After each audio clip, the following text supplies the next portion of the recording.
Gracias, Anastasia, y hola a todos ustedes. Tenemos un panorama increíblemente traumático. Se están produciendo simultáneamente acontecimientos extremadamente buenos y malos. Y esto influye enormemente en nuestras acciones, en cuáles de estas tendencias prevalecerá. Ahora bien, con respecto a los focos de crisis inmediatos en Ucrania e Irán, las actualizaciones son las siguientes. Tras algunos acontecimientos muy traumáticos en los últimos 3 días, el presidente Trump ha declarado el ataque número 38 o quizás 39 desde que comenzó esta guerra. Básicamente, después del ataque al Apache, al helicóptero Apache, del que no está claro si fue intencional o no, hubo un contraataque estadounidense y luego Irán atacó por primera vez a Israel en el contexto del ataque en curso contra Líbano. El presidente Trump ha dicho cosas bastante increíbles. Dijo que Estados Unidos tomaría el control total de Irán y del mercado iraní de petróleo y gas, como hicieron en Venezuela. Obviamente, esta es una pretensión completamente ridícula. El viceministro de Asuntos Exteriores iraní prácticamente declaró muerto el alto al fuego. Y Hegseth dijo que si querían negociar con bombas, que las lanzaran. Así que la situación es muy confusa. Y ya saben, si este alto al fuego 38 o 39 se mantiene, no creo que nadie haya previsto la reacción de Netanyahu. Pero algo que está muy claro es que Irán ha cambiado de facto su doctrina al convertir el llamado eje a la resistencia en parte integral de su interés existencial de seguridad. Y también ha demostrado con sus acciones que ahora tiene una creciente dominio en la región, así que queda por ver cómo se desarrollará la situación. La otra crisis en torno a Ucrania, creo que es muy importante que el general Alexei Krinkovich, comandante supremo aliado en Europa, el llamado SACEUR, declarara hace apenas 2 días en la Feria Aeronáutica de Berlín que Rusia no busca un conflicto y que esto provenga de un alto mando militar es sumamente importante porque lo sitúa en total oposición a lo que, por ejemplo, afirma el general Payer, máximo responsable militar alemán, quien sostiene que la OTAN debe estar preparada para la guerra en 2029. Además, el ex vicealmirante retirado Kai-Achim Schaumbach advirtió que Europa se está encaminando sin darse cuenta hacia el papel beligerante. El ministro de Defensa búlgaro, Stoyanov, abogó por la negociación, ya que el conflicto de Ucrania habría llegado a un punto muerto que no puede resolverse militarmente. Esto no impide que la coalición de países, la coalición de los dispuestos que se reunió recientemente en Londres con Zelensky, impulse por completo la militarización de Alemania y de Europa.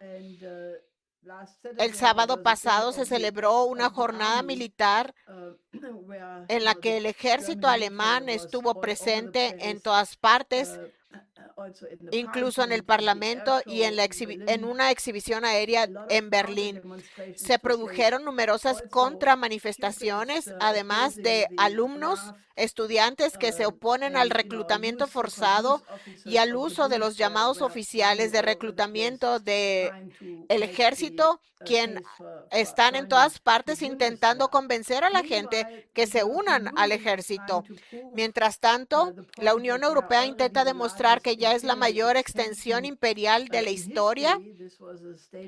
Esto fue una declaración hecha por la propia Unión Europea hace un tiempo, ya que ahora quieren aumentar el número de 27 a 40 miembros. Es decir, quieren incrementarse por un tercio. Y definitivamente no es una buena idea. Estas son algunas de las novedades que creo que hay otros dos temas que me gustaría abordar que son de mucha más importancia fundamental. Una es la visita del Papa León XIV a España y la publicación de su encíclica que aborda las cuestiones morales relativas a la inteligencia artificial. Estos dos puntos son, en mi opinión, acontecimientos estratégicos de suma importancia, porque lo que hizo el Papa en su visita a España, donde pronunció discursos ante el Parlamento frente a 600,000 jóvenes también fue a la Gran Canaria y tuvo muchos otros encuentros, incluso en Barcelona. En cualquier caso, cuando estuvo en la Gran Canaria, hizo un apasionado llamado sobre cómo los cristianos deben abordar la cuestión migratoria, reivindicando que no se les puede negar su derecho a la humanidad, y depositó un ramo de flores en el Atlántico en honor a quienes se han ahogado en su intento por llegar a Europa, ya que las islas de Gran Canaria se han convertido en uno de los principales puntos de entrada para los migrantes procedentes de África. Pero creo que si se comparan los discursos del Papa en España, que fueron apasionados y de la más alta claridad e importancia estratégica, conectado con la encíclica, se descubre que este Papa, León XIV, representa actualmente probablemente la voz más importante por la paz, la voz por la moralidad, y lo situaría estratégicamente al mismo nivel que el presidente Xi Jinping de China, el presidente Putin de Rusia y probablemente muy pocos más en cuanto al desenlace de la historia, debido a la influencia que ejerce sobre 1.400 millones de católicos y al respeto que prácticamente todas las grandes religiones del mundo le tienen como líder mundial. Ahora bien, en la encíclica nunca mencionó nombres ni atribuyó sus descripciones literalmente, pero cualquiera que lea esta encíclica reconocerá sin duda el peligro de que los multimillonarios intenten convertirse en billonarios. Criticó duramente el intento de crear una torre de Babilonia y contrastó eso con la ciudad de Dios. Básicamente, incluyó formulaciones que, si se conoce la historia de la Iglesia y la situación estratégica actual, por ejemplo, decía, si cada persona simplemente asume su rol, habrá armonía en el mundo. Esto representa un claro rechazo a la lucha de clases y es exactamente la misma idea que en la filosofía confuciana, la idea de Li, que cada persona cumple con su rol asignado, desarrollándose de la mejor manera posible, entonces tendrá armonía el mundo. También hizo referencia al Concilio Vaticano II, que obviamente redefinió la relación de la Iglesia con el mundo. Todo esto ocurrió en el 135 aniversario de Rerum Novarum, la encíclica de León XIII, quien acuñó por primera vez de forma explícita la doctrina social de la Iglesia, y el Papa repitió este tema en numerosas ocasiones. Asimismo, evocó la antigua y hermosa idea clásica de la verdad, la bondad y la belleza, que constituye el principio supremo de la cultura clásica. También se refirió a lo que la encíclica de Pablo VI de Popularium Progresso, que el nuevo nombre del desarrollo es la paz. Solo puedo decir que todos deberían leer esta encíclica, pues tiene una altísima carga moral y constituye un ataque frontal contra lo que yo llamaría el peligro de un nuevo fascismo. Básicamente demuestra que ninguna de las amenazas que acechan al mundo hoy en día es realmente nueva, y que la idea de que el hombre está lleno de arrogancia, de soberbia, construye una nueva torre de Babilonia, es una idea antigua que se presenta hoy con un nuevo disfraz. En ese sentido, se trata de una intervención estratégica de suma importancia. Además, es muy importante que el Papa León XIV reciba la medalla de la libertad el 3 de julio en Filadelfia.